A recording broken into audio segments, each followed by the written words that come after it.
من اختصه بجوامع الكلم وجواهر الحكم. أما بعد فأعوذ بالله من الشيطان الرجيم. بسم الله الرحمن الرحيم.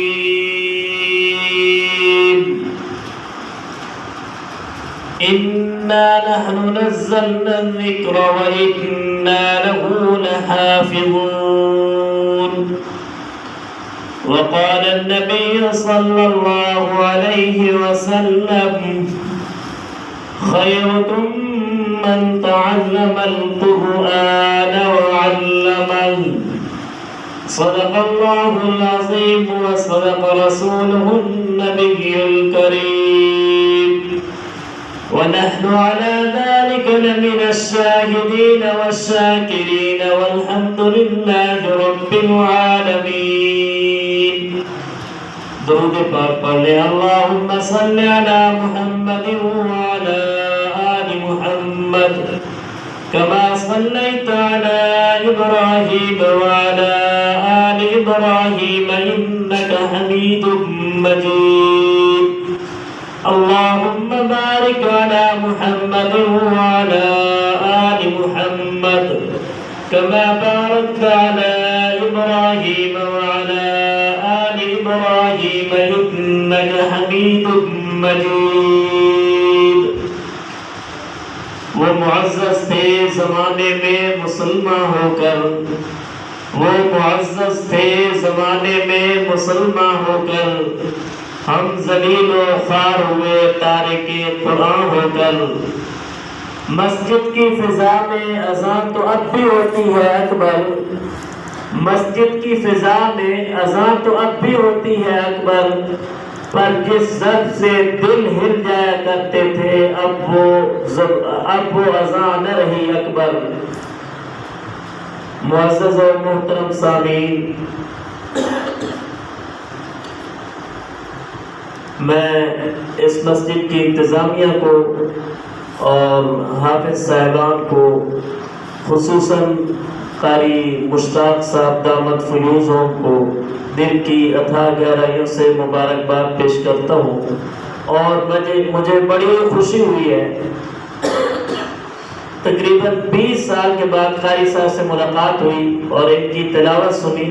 تو 20 سال پہلے والی آواز الحمدللہ وہ باقی ہے. دعا گو ہوں کہ اللہ جل شانہ تا حیات ان کو قرآن پاک کے ساتھ ایسی ہی لگن اور اسی کے ساتھ ان کا خاتمہ اور ہم سب کا خاتمہ اسی قرآن کے ساتھ فرمائے. اور حافظ صاحب کی بھی بڑی محنت ہے اس بچپنے کے اندر، وہاں سے گھر سے روزانہ نکل کر یہاں پہنچنا یہ یقیناً بہت بڑا مجاہدہ ہے. دن بھر روزہ رکھ کر رات کو یہاں تراویح میں قرآن پاک سنانا یہ کوئی آسان کام نہیں ہے. اللہ جل شانہ حافظ صاحب کی آئندہ جو دین کے علم کے جتنے بھی راستے اور منازل ہیں ان کے لیے آسانی اور مزید ترقیاں عطا فرمائے اور والدین کی نیک جیز دلی تمناؤں کو پورا فرمائے. مجھے آپ کے تھکاوٹ کا بھی مجھے بڑا احساس ہے. میں صرف 8 سے 10 منٹ بات کروں گا، اس سے زیادہ نہیں کروں گا. جو بات کروں گا بس اس کو بوجھ نہ سمجھیں، دل کی کھڑکیاں کھول کر سنیں تو انشاءاللہ آپ کو فائدہ ہوگا اور آپ کے عمل سے شاید میرے بھی آخرت سنور جائے. تو معزز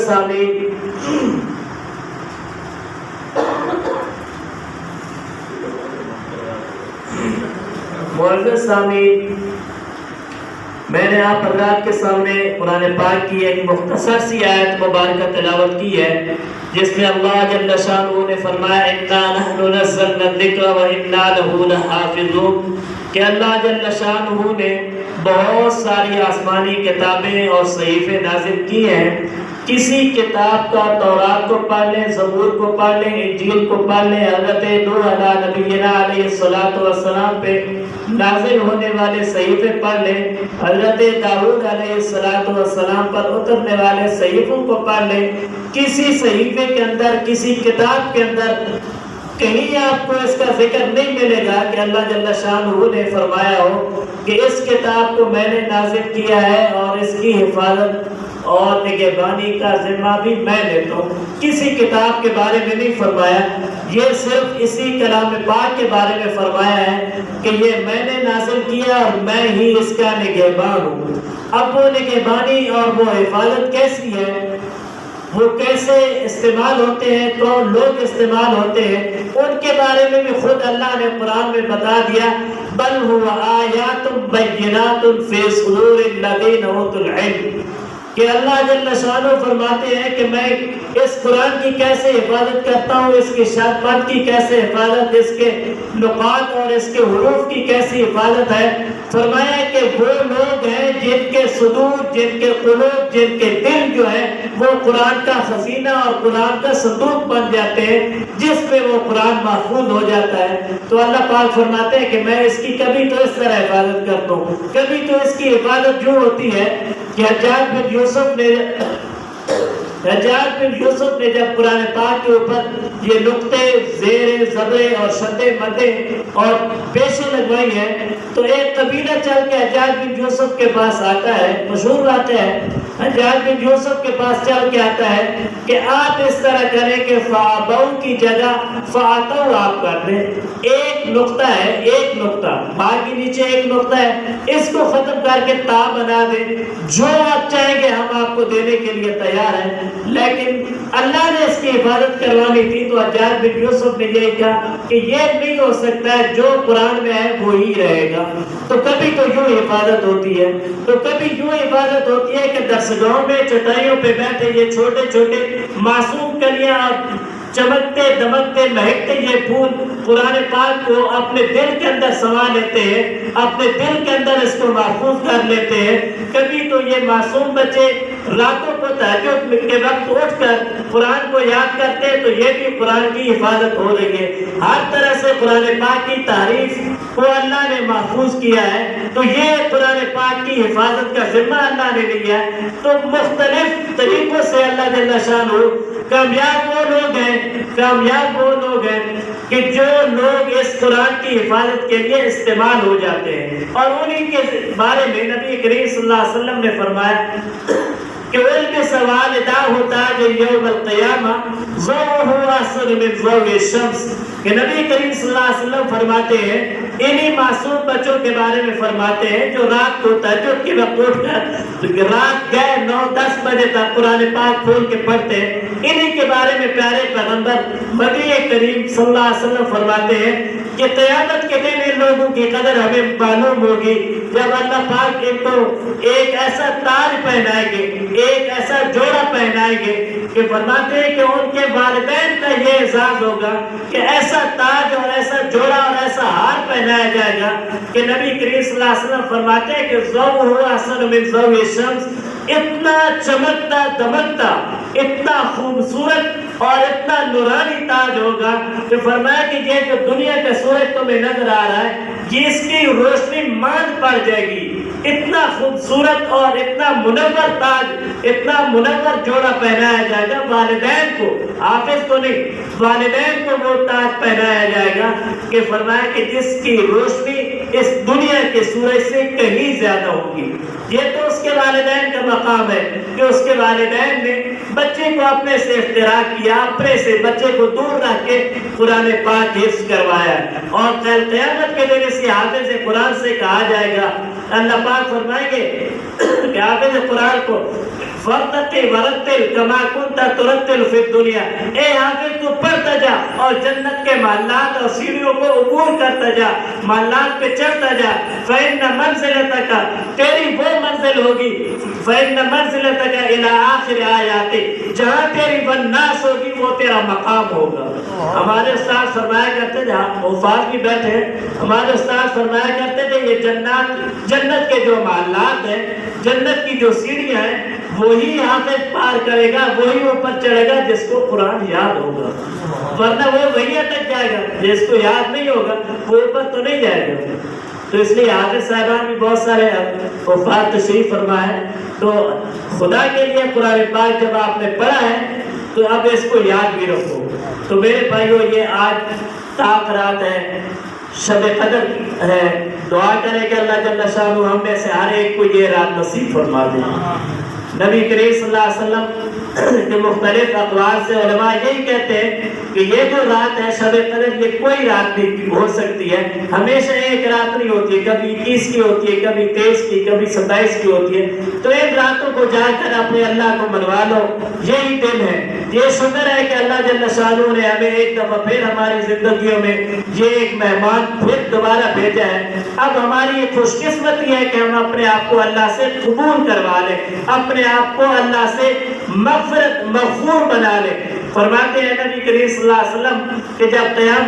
رمضان آتا ہے تو 3 اعلان روزانہ ہوتے ہیں، 3 اعلان روزانہ ہوتے ہیں۔ اللہم اغفر لہو، اللہم ارحمہ، اللہم تب علیہ۔ 3 اعلان روزانہ ہوتے ہیں جب کوئی آدمی اپنے رب کو منوانے کے لیے دعا کرتا ہے، عبادت کرتا ہے، تو روزانہ 3 اعلان ہوتے ہیں۔ اے اللہ اس بندے کو معاف کر دے، اے اللہ اس بندے کو،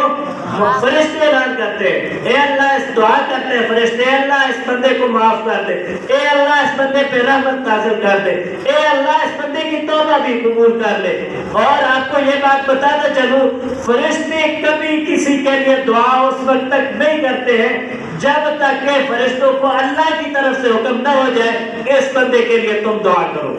اور فرشتے وہ دعا کر، جب بھی فرشتے دعا کرتے، فرشتوں کی کوئی دعا رد نہیں ہوتی ہے، فرشتوں کی ہر دعا قبول ہوتی ہے۔ تو میرے بھائیوں اپنے رب کو منوا لو، یہ ایک موقع ہے، سنہری موقع ہے، یہ سیزن ہے نیکیوں کا۔ اگر ہم اس رمضان میں بھی اپنے آپ کو اللہ سے، اپنے آپ کا تعلق، اپنا تعلق اللہ سے نہ بنا سکے تو ہم سے بڑھ کر کوئی بدقسمت اور بدنصیب شخص کوئی نہیں ہے۔ میرے بھائیوں ان دنوں کے اندر بھی اگر ہمارے والدین ہم سے ناراض ہیں تو خدا کے لیے اپنے والدین کو منوا لو۔ نبی کریم صلی اللہ علیہ وسلم نے فرمایا کہ اس رات کے اندر بھی 3 ایسے شخص ہیں جن کی معافی نہیں ہوتی ہے۔ ایک مدبر الخمر ہے، ایک وہ شخص ہے جو ہمیشہ شراب پیتا ہے، جس کو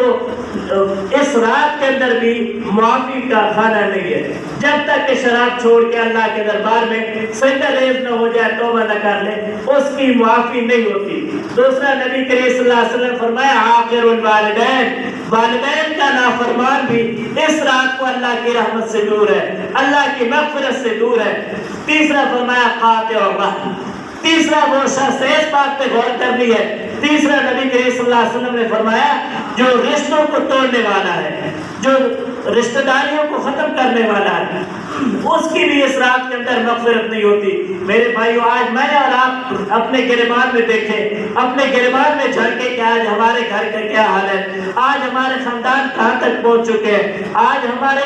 جو خودی رشتے ہیں، دور کی نہ جائے، خودی رشتوں پہ ہی دیکھ لیں آج ہمارے کیا حال ہے۔ میرے بھائیو یہ ہمارے تہجد، یہ ہماری نمازیں، یہ ہمارے اعتکاف، یہ ہمارے رمضان، یہ ہمارے روزے رکھنا، سارے دن بھوکا رہنا، یہ ہماری لاکھوں روپے زکاتے دینا، کوئی فائدہ نہیں ہے جب تک کہ ان 3 شخص جو نبی صلی اللہ علیہ وسلم نے فرمایا ہم ان 3 میں سے کوئی ایک بھی نہ ہم والدین سے عاقر الوالدین ہو، والدین کا نافرمان نہ ہو۔ دوسرا فرمایا کہ صلہ رحمی کرنے، یہ رشتہ داریاں توڑنے والا، تو ہم دیکھیں کہ ہم کہیں ایسے تو نہیں ہے کہ ہم رشتہ داریوں کو توڑنے والے ہیں۔ اور حضرت عائشہ رضی اللہ تعالیٰ نے بات یاد آ گئی، ایک دفعہ نبی کریم صلی اللہ علیہ وسلم نے حضرت عائشہ رضی اللہ تعالیٰ عنہ سے فرمایا اے عائشہ مانگ آج مجھ سے کیا مانگنا چاہتی ہے، مانگ مجھ سے کیا مانگنا چاہتی ہے، دنیا کی چیز مانگتی ہے تو بتا، آخرت کی چیز مانگتی ہے تو بتا، میں آج تو یہ دینے کے لیے تیار ہوں۔ حضرت عائشہ بھی تو آخر نبی کی پگڑی ہے، آخر نبی کی نکاح میں ہے، نبی کے حرم میں ہے، نبی کی عزت و آبرو ہے، وہ کوئی عام عورت تو نہیں تھی۔ حضرت عائشہ رضی اللہ تعالیٰ عنہ کہنے لگی یا رسول اللہ صلی اللہ علیہ وسلم مجھے اتنی اجازت ہے کہ میں کسی سے مشورہ کر لوں کہ آپ سے کیا مانگوں۔ نبی صلی اللہ علیہ وسلم فرمایا عائشہ جا تجھے ٹائم ہے، مشورہ کر لیں، کسی سے مشورہ کرنا ہے۔ حضرت عائشہ رضی اللہ تعالیٰ عنہ چل کے نبی حضرت ابوبکر صدیق رضی اللہ تعالیٰ عنہ کے در پہ آ جاتی ہے کہ اے بجان آج حضور کا رحمت دریا جو ہے وہ جوش میں آیا ہے، مجھے کہا ہے کہ مجھ سے کوئی چیز مانگنا چاہتی ہے تو مانگ لے، آپ مجھے بتائیں کہ میں حضور سے کیا بات مانگوں، کیا چیز مانگوں۔ آخر وہ بھی تو پیغمبر کے رفیق تھے نا، جن کے بارے میں قرآن نے بھی والذی جاء بالصدق وصدق بہ کہا ہے، تو حضرت ابوبکر صدیق رضی اللہ تعالیٰ عنہ کہنے لگے اے عائشہ، اے میری بیٹی، حضور سے پوچھ لیں کہ جب آپ معراج پہ گئے ہیں، جب آپ معراج پہ گئے ہیں تو اللہ کے ساتھ جو آپ کی ملاقات ہوئی ہے، جو راز کی باتیں ہوئی ہیں، ان میں سے صرف ایک بات آپ مجھے بتا دیں۔ یہ دیکھیں، مانگا بھی تو کیا مانگا ہے؟ علم مانگا ہے، مانگا بھی تو علم مانگا ہے، وہ راز کی بات جو کسی کو پتہ نہیں، اللہ اور اس کے رسول کو پتہ ہے۔ حضرت عائشہ رضی اللہ تعالیٰ عنہ واپس آتی ہے اور کہتی ہیں یا رسول اللہ صلی اللہ علیہ وسلم، مجھے جو معراج پہ آپ کے اللہ کے ساتھ جو ملاقات ہوئی، ایک راز کی بات مجھے بتا دیں۔ نبی صلی اللہ علیہ وسلم فرمانے لگے عائشہ، ایک بات تو نے پوچھی ہے، ایک ہی بتاتا ہوں۔ وہ بات یہ ہے کہ فرمایا کہ کسی ٹوٹے ہوئے کا دل جوڑ دینا، کسی ٹوٹے ہوئے کا دل جوڑ دینا، اس کو اللہ جل شانہ بغیر حساب و کتاب جنت میں داخل کر دیں گے۔ حضرت عائشہ خوشی خوشی سے واپس آئی حضرت ابوبکر صدیق رضی اللہ تعالیٰ عنہ کے در پہ کہ اے ابا جان، مجھے حضور علیہ السلام نے بڑی خوشخبری بتائی ہے کہ کسی ٹوٹے ہوئے شخص کا دل جوڑ دینا اتنا بڑا اجر ہے، اتنا بڑا کام ہے کہ اللہ بغیر حساب کو اس کو جنت میں داخل کریں گے۔ تو حضرت ابوبکر صدیق رضی اللہ تعالیٰ عنہ رونے لگ گئے۔ حضرت عائشہ پریشان، میں اتنی خوشخبری لائی ہوں اور میرے ابا رونے لگ گئے۔ تھوڑی دیر کے بعد پوچھا ابوبکر، اے میرے والد، آپ تو رونے لگے، میں تو خوشی کی خبر لائی ہوں۔ حضرت ابوبکر صدیق رضی اللہ تعالیٰ عنہ کہنے لگے بیٹی، تو نے تصویر کا ایک رخ دیکھا ہے، اس تصویر کا دوسرا رخ بھی دے۔ کہا ابا جان مجھے ذرا بتا دے۔ کہا کہ عائشہ، ایک طرف تو یہ ہے کہ ٹوٹے ہوئے کا دل جوڑنا اتنا بڑا اجر ہے کہ بغیر حساب کے جنت ملے گی، اور کسی شخص کا دل توڑنا اتنا بڑا گناہ ہے، اتنا بڑا جرم ہے کہ بغیر حساب کے جہنم میں جائے گا۔ تو آج میں اور آپ دیکھیں اپنے گریبانوں میں روزانہ 2 منٹ اگر ہم سوچ لیں، اپنے گریبان میں جھانک لیں، اپنے گریبان کے ساتھ محاسبہ کر لیں، اپنے دل سے پوچھ لیں آج میرا دن کیسا گزرا ہے، میں کہتا ہوں ساری زندگی کا رخ ہی بدل جائے گا۔ روزانہ صرف 2 منٹ ہم دے دیں، 2 منٹ اپنے آپ کو دے دیں، باقی یہ دنیا کے کاروبار، دنیا کے دھندے، دنیا کی ساری چیزیں ادھر ہی رہ جائے گی۔ حضور اکرم صلی اللہ علیہ وسلم ایک دفعہ حضرت ابو ہریرہ رضی اللہ تعالیٰ عنہ کے ساتھ کہیں اپنے گھر سے باہر نکلے ہیں، گندگی کے ایک ڈھیر سے گزرے ہیں، تو وہاں کاٹن کا کپڑا پڑا ہوا تھا۔ اس زمانے میں کاٹن اچھا کپڑا شمار ہوتا تھا، تو حضرت رسول کریم صلی اللہ علیہ وسلم نے کاٹن کے کپڑے کو اس طرح پاؤں لگایا، تو حضرت ابو ہریرہ حیرت انگیز نظروں سے دیکھنے لگے، تو کہا ابو ہریرہ یہ دنیا ہے۔ یہ کیا ہے؟ دنیا ہے کہ کل اس کے پہ کتنا لوگوں نے خرچ کیا ہوگا، پھر اس کو سلائی کیا ہے، فیکٹری والے نے بنایا ہوگا، آج یہ دیکھ گندگی کے ڈھیر پہ پڑا ہوا ہے۔ دنیا کی تو اتنی ہی مثال ہے، دنیا اتنی ہی ہے۔ یہ سب کچھ جو ہم کر لیں، ہمارے آبا و اجداد نے جو کچھ کیا ہمارے لیے کر کے گئے، اور ہم جو کچھ کر رہے ہیں ہم نے کوئی ساتھ لے کر تھوڑی جانا ہے۔ سکندر اعظم بھی جب دنیا سے جا رہا تھا، مرنے سے پہلے اس نے کہا تھا کہ جب میں مر جاؤں تو میرے ہاتھ کفن سے باہر رکھ دینا، دنیا والوں کو پتہ چل جائے کہ یہاں صرف اعمال جائیں گے، پیسہ دولت سب کچھ ادھر ہی رہ جائے گا، سکندر اعظم جیسا شخص۔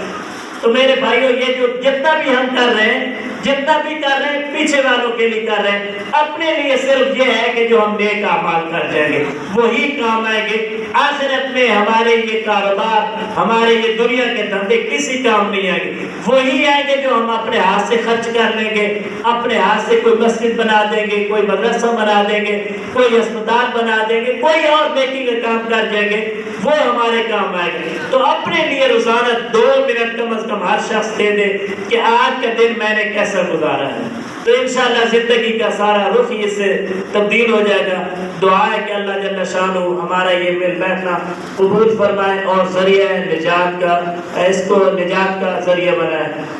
وما علینا الا